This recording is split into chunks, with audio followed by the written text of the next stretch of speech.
Visit abaeservices.com for fast medical transcription service. This podcast episode is brought to you by AB Music Creative. This episode is brought to you by Dr. Lourdes Capulong.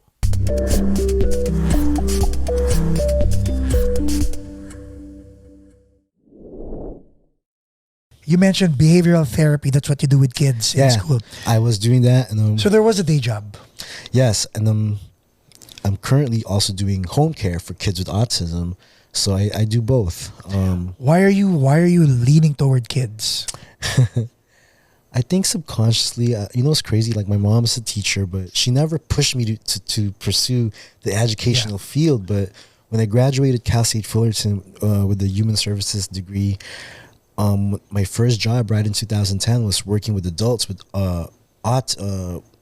working with adults that had to go to this program, a 12-step program, because they were crystal meth addicts. So I had to work in that facility. But after that, I started working with adults with autism in Orange County.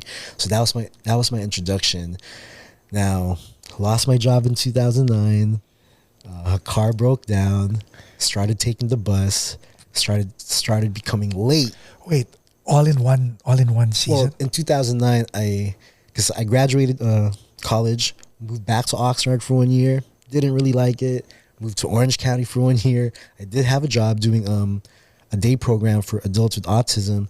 Then my car broke down. Started taking the bus to work, but I was running late. I was still irresponsible at that time in my life. Got fired.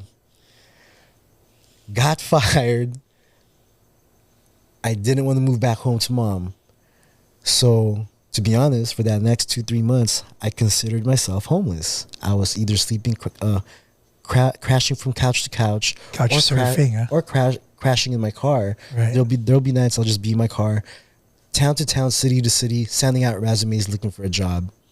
Until 2010, I sent out a resume, and it was this company in South SD that was hiring people to do behavior therapy for kids with autism in the El Cajon school districts in San Diego. I took the interview. There was nothing else going on in my life anyway. Shit, I took the job, and I've been in SD ever since for like 14 years now. I learned on the job how to work with kids with autism. I mean, I had no experience prior, but as soon as I learned how to work with kids in the school setting and the house setting, I just started learning how to love it, man. And I've been in San Diego since. And when I'm not working, I'm doing shows. Okay, so when you moved to San Diego, what was the conversation with your mom and your sisters? They were like, shit, you're jobless. You better take it. You better take it, motherfucker. What you mean you're not going to take it? God damn it. You're not going to sit in my motherfucking crib and just eat all the rice up in this motherfucker and the Vienna sausage, and you're not going to take it. You better take it. That's what my mama said. You know what I'm saying? So I took it. The F-bombs? Huh? No. Am I allowed to cuss? Yeah. You're allowed to be you. I had a broken down 1998 Civic that my older sister passed to me. It broke down. Hold on. Go ahead. Before you throw your sibs under the bus. Nah. Did they pass it on broken down, or did you break it down after they passed it on? It probably got broken down gradually. The head gasket was so fucked up. I remember 2009, I'll never forget. I had no AC, no stereo system up in that motherfucker, man. The windows, you couldn't even roll down.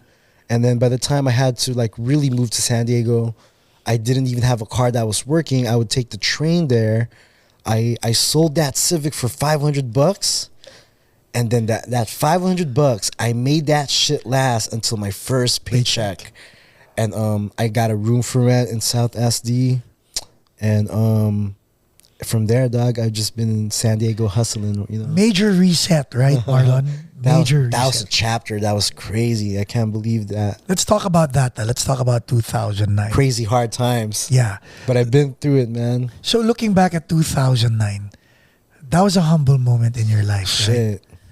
Yeah, man. I didn't want to turn to family. I was like, I'm gonna just thug it out. Like if I'm jobless, I'm jobless, but I'm not gonna go back home jobless. And for about 2-3 months, I was living like that. And until I landed one, I felt like God saved me on that one, gave me a purpose, a new job, gave me a whole new job. Like, and I did it till about COVID. Then when COVID happened, I left the school districts, and I've just been doing home care, which I like. It's at the home setting, but we're still working on behaviors, working on how to we're working on social skills. You know? Yeah, man. Like, yeah, I'm working with the kids, no doubt.